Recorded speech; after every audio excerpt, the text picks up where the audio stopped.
Are you a slut? Yeah, I'm a fucking savage. I spent my whole life afraid people were gonna find out that I was fat. But honestly, who gives a shit? You're so fucking worthless. My name is Kate. In many people's eyes, I might just be an ordinary female high school student, slightly plump, a bit introverted, and even teased by my girlfriends for still being single since birth.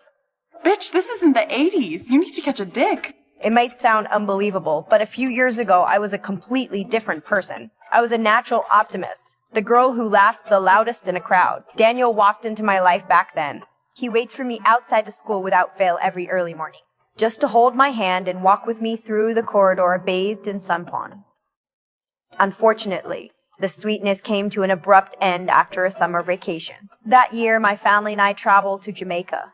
As soon as I got to the beach, I was unlucky enough to be stung by a jellyfish, unfortunately.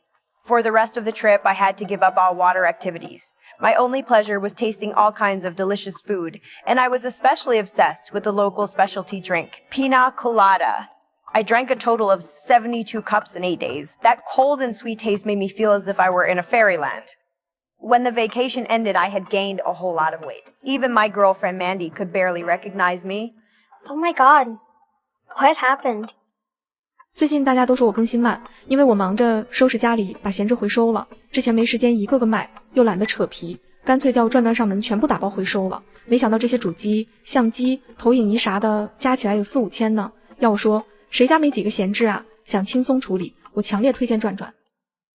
As you can imagine, on the first day back at school, Daniel broke up with me. His departure made me taste the bitterness of a broken heart for the first time. Determined to figure out what true love really was, I began watching romance movies, obsessively hoping to find answers in other people and stories. Gradually, I formed my own understanding of love. I came up with the rather naive pseudonym Thunder Kate the Queen, and started writing romantic fan fiction online. I poured all my perceptions and fantasies about love into my words. To my surprise, once my works were published, they received 180 comments, and my number of followers soared to over 50 in just 3 weeks. Overnight, I became a somewhat well-known online writer. However, the glory I enjoyed online could not change my predicament in real life. She's just fat and doesn't want to exercise. At school, I was still the Kate who felt inferior about her figure and was mocked by classmates during PE classes. I often complained to my fans about my dissatisfaction with the school and the small town. I said the people here talk nonsense and act like jerks. I even daydreamed about commanding my fan army to surround the school one day, kill all the people. I know this sounds crazy, but it's only in that virtual world that I can find a tiny bit of comfort and strength.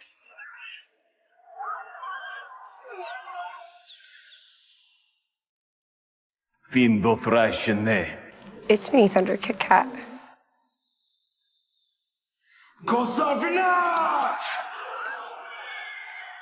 The first party in high school was like a test that had to be passed. While everyone around me was talking about sex and relationships, still a virgin, I felt an invisible pressure.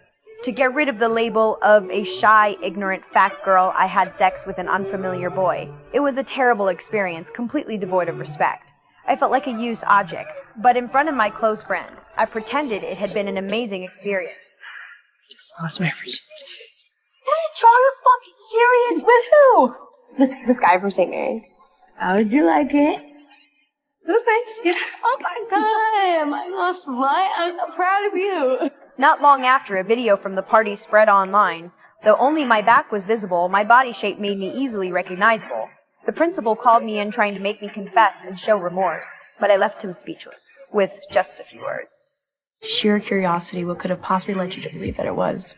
I just want to be clear that I haven't personally seen the video. Frankly, it's offensive. It's one thing for my classmates to body shame me, but for you, Principal Hayes, that's just a whole nother thing. It's degrading. It's discriminatory. And I give you my word, I will do everything in my power to put an end to this rumor. Thank you, Principal Hayes. Strange to say, returning home and seeing the video's astonishing view, count along with those comments from people who pointed fingers at me in reality, but were willing to spend money and obey my orders behind their screens. A twisted sense of control and seeing the way my urged. I began performing in front of the camera, catering to the demands of men with various particular fetishes, especially those with financial domination. Kinks their submission gave me an unprecedented sense of confidence. From then on, my life split in two. During the day, I was Kate, the unnoticeable girl at school. At night, I was the queen ruling the internet. Leather jackets and heavy makeup have also become my new battle gear. Friends around me are surprised by my sudden change, and some even feel unaccustomed to it. However, I'm immersed in the excitement and thrill brought by this duel. You look different. I change. At the amusement park in the small town, I ran into Ethan, my deskmate, who has a crush on me. He still had that kind and gentle demeanor. We screamed as we plummeted down the roller coaster, clung tightly to each other in the haunted house, and went wild the entire night. Honestly, I was completely caught up in the moment. My mind filled with those stupid idol drama tropes. I could drink this like every day of my life. Yes.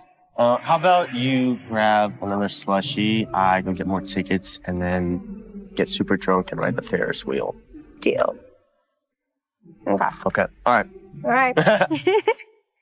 Just as I was immersed in this damn sweet fantasy, I turned around and saw him standing with a blonde, blue-eyed bitch, smiling brighter than the fucking sun. At that moment, the shadow of abandonment from my childhood engulfed me again. I just knew all men are the same damn breed. Smiling at you one second, then having their souls snatched away by a prettier face the next. Fuck liking someone, fuck tenderness, is all fake. To retaliate against this betrayal, I immediately hooked up with that notorious loser at the amusement park. Afterwards, that sense of vengeful pleasure let me taste victory. This is the fucking most thrilling ride in the entire amusement park. At the Halloween party, I dressed up as Thena from the movie MS, 45, a vengeance-driven goddess who strikes fear into men.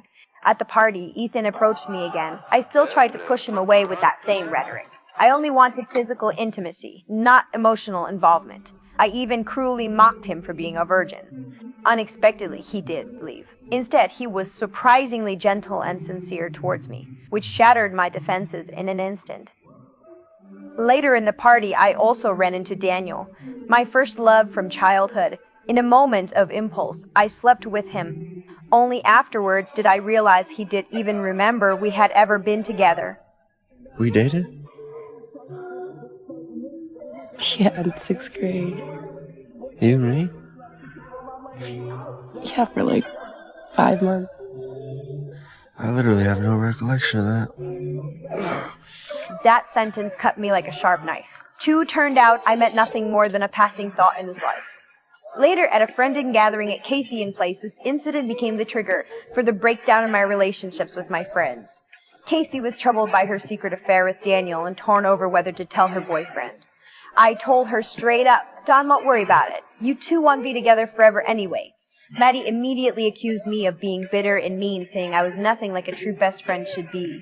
Maddie, ever since I've met you, all you talk about is yourself, your clothes, your boyfriends, whatever superficial shit you think is so fucking important. Sorry, I'm no longer interested. I don't know about everyone else, but I miss the old cat. You know, the one who had a sense of humor and wasn't a fucking cunt? Her words made me break down emotionally in an instant. I ran out crying, fleeing that suffocating place. I felt like a puppet with its strings cut, falling apart piece by piece. When I got home, I did another online performance, but this client was different from the others. He hid his face and voice, yet demanded that I take off all my clothes. At that moment, I finally realized the powerful queen persona I had built up was actually so fragile and easy to break. It was the first time I felt out of control and scared. At the winter dance, I finally mustered up the courage to find Ethan. I confessed to him my true feelings from that day at the amusement park, admitting that it was jealousy that had made me choose to hurt him first. Because you're actually not like this. You're actually really kind and you're actually really nice. And I'm so shitty and I just wish I could go back. After hearing my honesty, Ethan also poured out his heart to me. Instead, he had felt a spark the moment he first laid eyes on me. Though we are still young and no one knows what the future holds, he's willing to work hard for us. Together in that moment, I felt an unprecedented sense of ease. I finally let go of all my pretense and defenses. I was no longer Kitten Queen, the one who armored herself with a tough exterior, nor the insecure, chubby girl I used to be. I was just Kate, a girl who was learning how to love and be loved. My journey is still long, and I will still feel lost and make mistakes. But I know I have already taken the most important step, accepting the real me.